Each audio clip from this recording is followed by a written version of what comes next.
తెలంగాణలో అతిపెద్ద వెంకటేశ్వర స్వామి దేవాలయం భువనగిరి జిల్లాలోని మానేపల్లి హిల్స్లో నిర్మించడం జరిగింది. ఇది భువనగిరి నుంచి 2 కిలోమీటర్ల దూరంలో ఉంటుంది. ఈ దేవాలయాన్ని చిన్నజీయర్ స్వామి ప్రారంభించారు.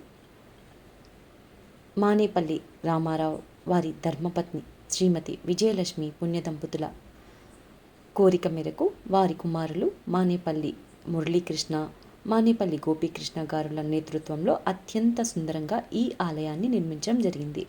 సుమారు 22 ఎకరాల ప్రాంగణంలో స్వర్ణగిరి అని నామకరణం కావించబడిన కొండ మీద శ్రీ వెంకటేశ్వర స్వామి వారి ఆలయాన్ని శ్రీ పాంచరాత్ర ఆగమ తెన్నాచార్య సాంప్రదాయంను అనుసరిస్తూ ప్రాచీన శిల్ప శాస్త్ర రీతులను అవలంబిస్తూ సువిశాలంగా యాదాద్రి తిరుమల దేవస్థానం పేరుతో రూపొందించారు.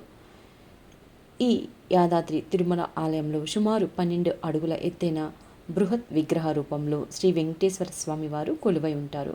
శ్రీవారితో పాటుగా శ్రీ పద్మావతి దేవి, శ్రీ గోదాదేవి, శ్రీ మదన గోపాలకృష్ణ స్వామి, శ్రీ గరుడల్వాల్, ఇంకా శ్రీ రామానుజాచార్య ఉపాలయాలు నిర్మించబడ్డాయి.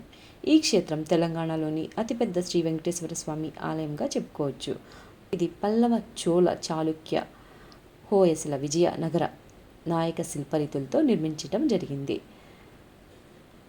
ఈ ఆలయం మొత్తం 22 ఎకరాల విస్తీర్ణంలో నిర్మించడం జరిగింది. స్వర్ణగిరి క్షేత్రానికి ప్రధాన ద్వారంగా స్వాగత తోరణం నిర్మించడం జరిగింది.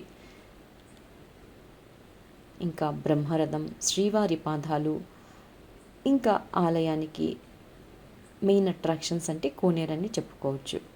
ఈ కోనేరు చాలా బాగా రూపొందించారు. మీరు ఇప్పుడు ఇక్కడ ఏ యూట్యూబ్ ఓపెన్ చేసినా ఈ కోనేరు ఫొటోసే ఎక్కువగా వస్తూ ఉంటాయి.